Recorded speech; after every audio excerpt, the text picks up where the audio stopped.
look, it's just, it kind of feel like I'm on a habit trail in a way when I mention the subject of Deshaun Watson, where we just keep churning around and around and around. Look, we have no idea what's going on the legal front. We have no idea what's going on in the investigative front. We have no idea about a ton. The only thing that we know is that there's nothing on this green earth that will cause the Texans to call him up and saying, you got to play, or put him in that position, or Deshaun Watson's going to call up the Texans and say, you know what, I've had enough of what you see on my Instagram account. It actually, it almost hurts them if he plays. So the question, though, is the trade deadline is, I believe, just a little bit less than a month away than right now. Yes. So where are we? Is there any there? Because there's just so many hints being dropped that there's smoke, no fire, but there's, Nick Caserio would actually consider giving you pick protections now, so on and so forth. Where do things currently stand? Should we be paying attention to this sort of thing?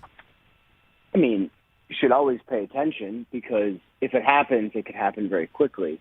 I haven't sensed anything imminent at all. I know there's been a lot of rumors. I pay attention to all of them. I make calls on all the time. I haven't sensed anything imminent with Deshaun Watson. And maybe there's something going on that I don't know about. I have not sensed it. I think a trade could happen. I think it could happen during the season. I think that would make sense. I think his legal situation, like you said, is still very much up in the air. We'll see what happens with that. But the same problem persists. He's never going to play for the Texans again. So the longer Nick Caserio holds him, if he can deal with the uncertainty of not trading him, and clearly he doesn't care because he's dealt with it already, then if you just wait until the offseason, doesn't the market get bigger? Can't you get more? Aren't you going to know what you're trading, what picks you're getting? So it just, I know everybody wants it to get done, and believe me, I want it to get done so badly. So badly. So badly.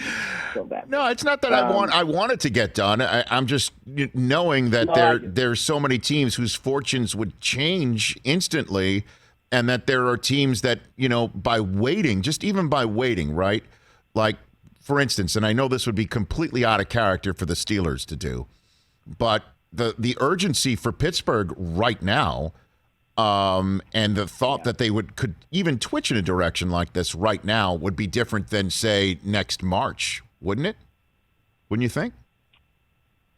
I mean, it would change their season, yes, but then it's first of all, come in, new system, you already have Ben there. It would only make sense if you basically do not have a quarterback. Because then, he comes in, he practices for 2 weeks, splitting reps with Ben. That's hard to fathom.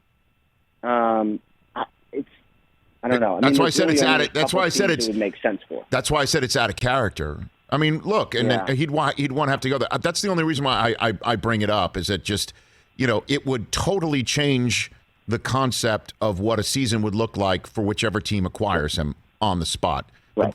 But the problem for the Texans would be is the draft choices that they get would instantly get worse, because Deshaun Watson would play and start winning. So because he's a very good quarterback. Yes, I've heard that. Yes. So, and that's why, I've never seen a situation like this. It is absolutely incredible. But this is why there are so many different layers to it.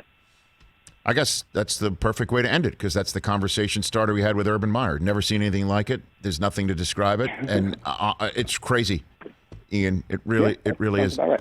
Hey, you watched all the way to the end. Thanks for that. Watch more right here.